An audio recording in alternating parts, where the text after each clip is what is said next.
Welcome to the Political Matrix News. Politics, people, local, regional, national news. Political Matrix News keeps you informed. We have the sources, we have the truth from inside the political matrix. Welcome to another edition of Political Matrix News. I'm Mike Bates. With us on the Political Matrix today, Greg Fink, Scott Miller, and Tiffany Houston. So, of the news of the last week, let's all talk about what we found to be the biggest. Tiffany, we'll start with you. You know, I'm grieving the loss of Alexei Navalny. I've been following his plight for years, and I always looked at him as a bright light and courageously shining in the darkness. And it's been diminished, but not completely extinguished, because his wife has made it clear that his work will continue and his legacy will live on. And it's powerful because his family, his loved ones, his supporters, they know they risk arrest and the same fate, but continue on. And it's really inspiring to witness. Well, there's no question that Russians do not enjoy the freedoms that those of us in the United States have. I mean, this can be a messy country, and there's a lot to complain about, but our First Amendment protections of free speech, free assembly, free press, and yes, I understand there's others. Well, petition government redress of grievances, that's one of them. I mean, he's obviously complaining about Putin's government, but we can do all that here, and we can do it without fear of being killed by the authorities anyway. Scott, what do you think? What was your big take on the news of last week? You know, the story that really caught my eye the most was about a pair of Indiana parents whose child was removed from their home for improper pronoun usage.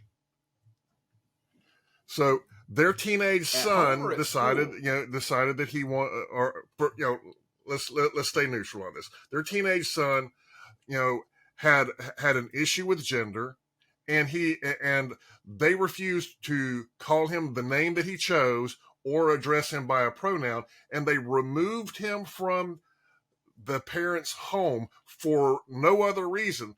The department themselves admitted later that there was no evidence of abuse beyond him them refusing to call him by the gender that he chose or the name that he chose, and it's all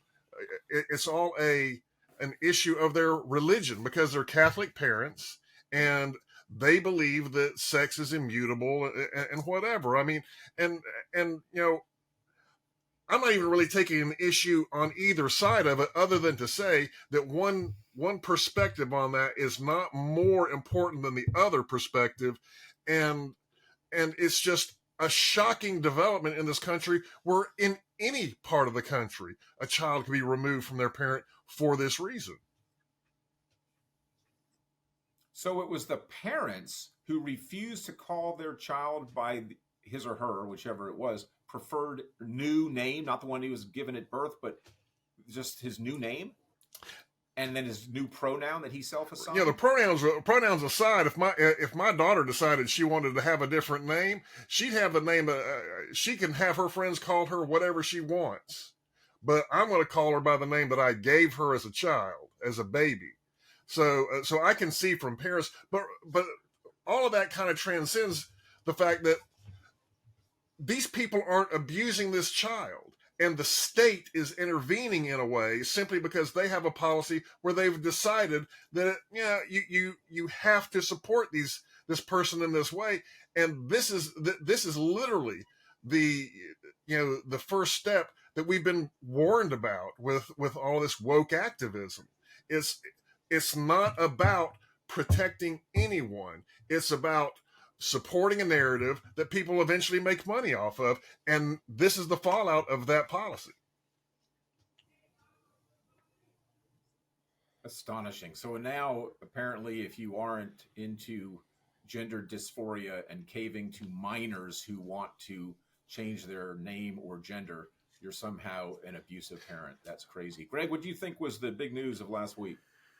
Well, we had some big news here locally along the same lines of the school system. We had basically a little town called Newberry in Florida. It's a little town just north of Gainesville. and they decided to go ahead and take their schools back from the county. And they had a city council meeting about that last night. And they, I think, will probably be the first city or municipality in Florida, as far as I know, anyway. Somebody can correct me or let us know if we're wrong. For the municipality to actually take the school away from the county school system, and so basically they'll be running the school along with the federal government and the state, and the city will be doing everything. And so basically the Alachua County school system will be losing that school and all the dollars for the buildings, all the dollars for the salaries, and the city will be handling everything. So I think that's a very interesting approach because it basically they think that the school is too liberal, and there's no control in the schools. The kids are being violent, and basically the teachers are not allowed to discipline anybody in the school system, and that seems to be an issue they think they can change if the city controls it. They're going to allow a little bit more punishment. They're going to allow a little bit more control of the teachers over the students, or so they think. I kind of think it's going to be a very deep a very very deep dive for them to realize how hard it is to run the school system. But I think hey, I mean, if you're actually able to get the votes and you want to inherit that and take that on, more power to you. But you better have a very good system in place to make sure it works really well. I think and I'm hearing there's talk about other schools all around Florida. There's actually a bill in Tallahassee that is going to be pushing this, to where it allows the municipalities to take the schools away from the counties. So I think if that happens, I mean, there's a lot of pros and a lot of cons, but I think but the biggest pro is that it goes back to local control, parent control over their kids' education. Now that being said, we have no idea if they're qualified to do it or not. So that's kind of the biggest question mark there, is the qualifications and their ability to maintain the facilities and to take care of the payroll, and to keep all the insurance paid, and keep all the kids safe and everything else that comes along with it. It's not just teaching kids. So I'm hoping that there's not an oversimplification of education going on here, but that everybody sees the very deep path of handling this. So you mentioned about the state, Greg. You mentioned the state and federal funding. Who's getting the ad valorem taxes that the school board collects? Is that somehow going to now be channeled? Exactly. That's what they're talking about. Well, I have a different perspective on that from Greg, because I think that a municipality is eminently qualified to fritter away large sums of money, just like the county is. That's true. Yes, there will be waste, no doubt. So, all right, so we're out of time, so I don't really have much time to mention what I think was the biggest news of the week. So this is going to sound like a shameless plug for my radio show, and it's really not. It's just a matter of time. I think the biggest news was the impeachment of Alejandro Mayorkas, the Department of Homeland Security Secretary. But I think the biggest news about it is not the impeachment itself, but how that impeachment was reported.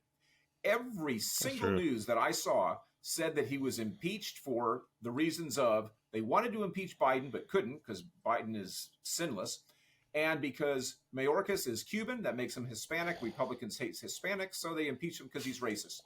And they also all said that he didn't violate a single law, and it was the most unjust impeachment ever. So on last week's show, my February 17th show, which can be found at www.themikebayshow.com, I spent the entire hour reading excerpts from the actual articles of impeachment that state the very specific laws he broke.